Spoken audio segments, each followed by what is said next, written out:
Hello, and welcome to the Indie Plus exhibition game TLDW version. We're here with, Andrea. Mark. and I'm Brendan. We just finished a game of Undying by Paul Riddle, and now we're going to do a 5-minute condensed discussion. First, we'll talk about our favorite highlights of the game we just played. Then we'll talk about what you should know about the game, anything that you should be definitively aware of before diving in. And finally, why you should play, the one stunning reason that you should play this game. So, without further ado, highlights. Andrea, what was your highlight from the game? I think my highlight was Brendan's character begging for his life. So the elder vampire didn't kill him. That was fantastic. Undying, a game of begging for your life. Awesome. Mark, what was your highlight? I thought it was interesting that the way the relationship map played out, like it felt very much like there were real politics going on, which I thought was really cool. Given that there weren't a lot of NPCs, but they felt like there was a lot of movement. Mm-hmm. Mm-hmm. And my highlight was definitely the fight. And that moment when I realized that being a third party in a two-person fight, I had the ability to tip it over on either side. Mm-hmm. But whichever side I tipped it over into, I didn't get to say whether I lived or died. Which was really a tense, interesting moment. So that was pretty awesome, just the way the fight mechanic did that. All right, so now let's talk about what you should know. This is what you would tell somebody before they would pick up the game, something you would just make sure they're aware of. So Mark, what would you make sure somebody was aware of before they got into Undying?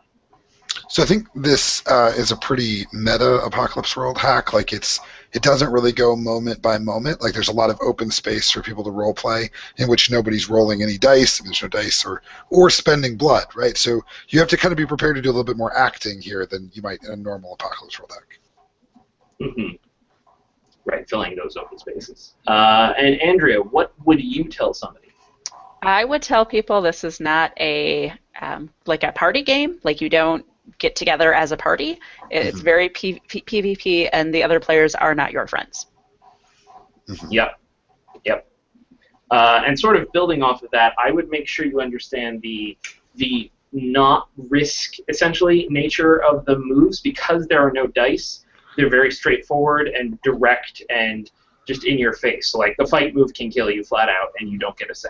There's no chance, there's no iffiness, it's very calculating, and that induces panic in a good way, but it also means that you've just got to go with these moves and exactly what they say, and there's not much room in there for that adjustment. All right, and so what would you tell somebody as the big, stunning reason for why you should play, the reason you would recommend the game for somebody to pick up? I'll go back to you, Andrea. What would you tell somebody? I would tell them because there really are no dice mechanics, there's no crunch for you to really get used to. You have to kind of understand the mechanics and how they work, but they're very straightforward, and you just jump right into the game. So it's very easy to pick up and learn what you're doing. Mm-hmm. What about you, Mark? What would you tell somebody? I would say that I think there's like the bringing all the different vampire parts together is really elegant. Like the way humanity affects you, for example, is both like tells you kind of how to play your character and also limits your character in cool ways.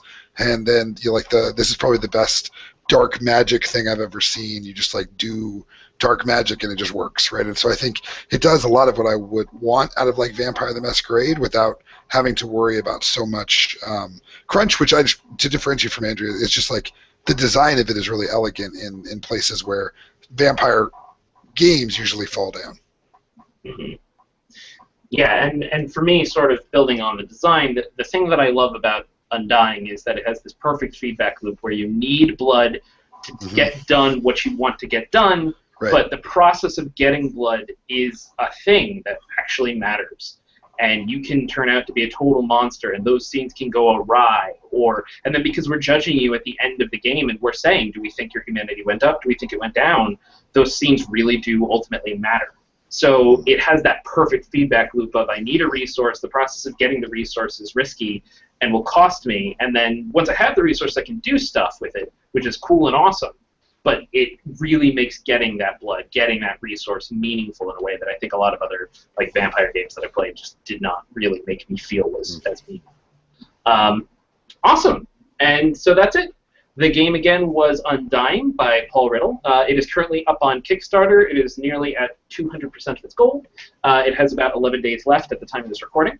So if you'd like to check that out, we will put a link in the show notes here. And if you like this video, please subscribe to Indie Plus by clicking the button, which is right there.